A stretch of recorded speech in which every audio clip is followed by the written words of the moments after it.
Hey ladies and gentlemen, welcome back to the channel. As always, it is Nick here, back with your daily crypto news and analysis. And today we're going to be talking about Ripple and XRP. So just dive in. And first off, real quick, we are still doing the exclusive $8,000 in USDT giveaway with MEXC. If you guys do want to go register for this event, you guys are more than welcome to. The links are down in the description below as well as in the comments below. And this is going to run until December 31st. You guys are more than welcome to participate in it. If you guys don't want to, that's totally fine. Also, please do not leave any assets on any exchange, including MEXC. Make sure that you are sending it to your cold storage. And with that being said, let's move on and let's really kind of get into things. So we have this tweet from Haley Lennon over on Twitter, and we do see this is going to get ugly. And we do see from Bitcoin Magazine, it says, just in, SEC chair, we are ready to take action against other crypto companies violating U.S. securities laws. It's funny because I remember specifically reporting on the SEC back in the beginning of the summertime. And if you guys were watching the videos at that time, you probably are aware of the fact that we were discussing the idea of Gary Gensler going after crypto exchanges. And I really do got to give a shout out to Johnny Deaton, because he was the first one to really kind of bring this up. And he was even talking about how if the SEC went after a company like Coinbase, for an example, it would set the industry back, multiples of years. We're talking about like 5+ years.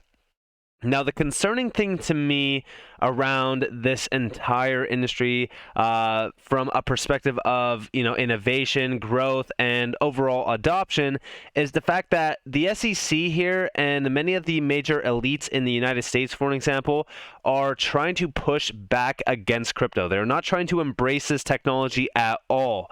And, outside of the U.S., yeah, we're seeing a ton of adoption. We're seeing them trying to embrace this technology, try to utilize this technology. But in the US, they're trying to fight back. And do you all understand why? It's because we are trying to kill the legacy system that is overall a big game of monopoly around finance. And I think that this tweet here speaks volumes from Kevin Cage. He is quoting Nina Turner over on Twitter. And she said, "Crypto is a scam." That's it. That's literally just the tweet. Like, this crypto is a scam. And we do see from Kevin Cage, we do see laugh out loud. Yes, some cryptos are scams. The same goes for shares of some illegitimate companies. What about fractional reserve banking? Keeping bankers rich and enslaving the masses is the real scam. That's the true organized crime. The system that we transact on, that we, do business on, that we live our everyday lives on, that system was designed, developed, and curated to play against you and me. You have advertisements constantly all around you telling you what car you should drive, what clothes you should wear, what you should look like, how you should uphold yourself. The entire system is one big scam.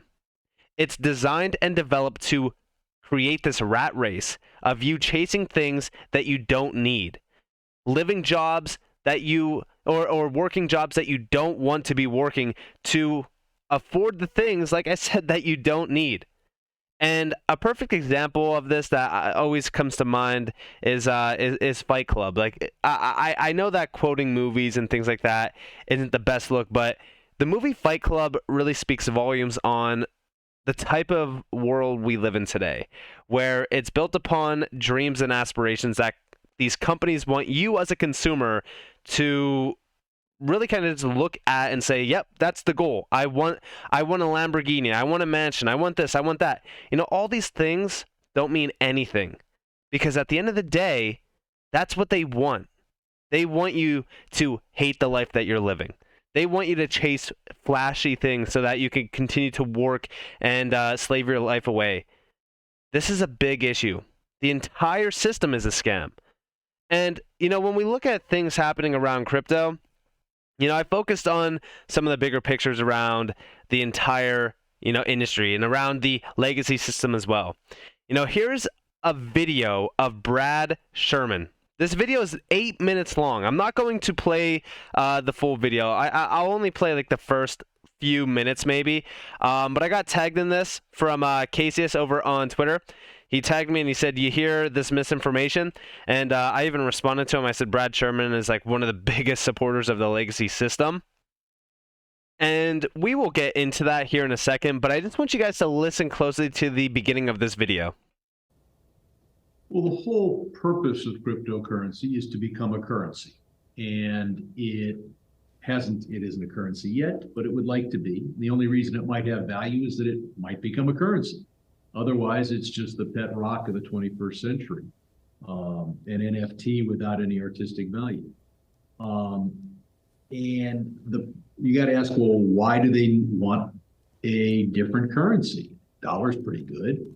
And the answer is the dollar is really bad if you want to engage in tax evasion, sanctions evasion, evade bankruptcy court, which I know Sam Bankman-Fried is focused on now, drug dealing, etc. So the advantage of cryptocurrency over the US dollar, if it ever became a currency, is right there in its name. It intends to be a hidden currency, secret money. And so when you invest in something, the whole purpose of which is to evade the laws of the United States, or to create a tool that will help others evade.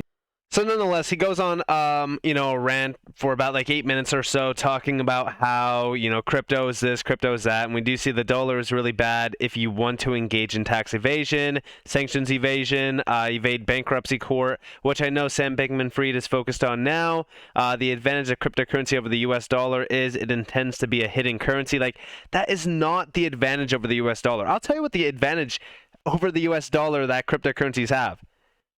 It's deflationary.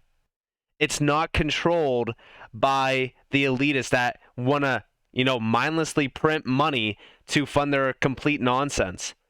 And this is an individual that, like Brad Sherman, right, has been against crypto for years and years and years. You want to know why? You want to know why these people, these absolute idiots, want to talk bad about crypto? It's because they're getting funded by the biggest bankers out there. Here we have exposed congressman trying to shut down cryptocurrency, gets biggest donations from big banks and financial institutions. This goes back to July 1st of 2021. Guess how much money the American Bankers Association gave him? Just so that you guys know, this is the American Bankers Association, founded back in 1875. And we do see that it's a based trade association for the U.S.-based or banking industry, founded in 1875. They lobby for banks of all sizes and charters, including community banks, regional and money center banks, savings association, mutual savings banks, and trust companies.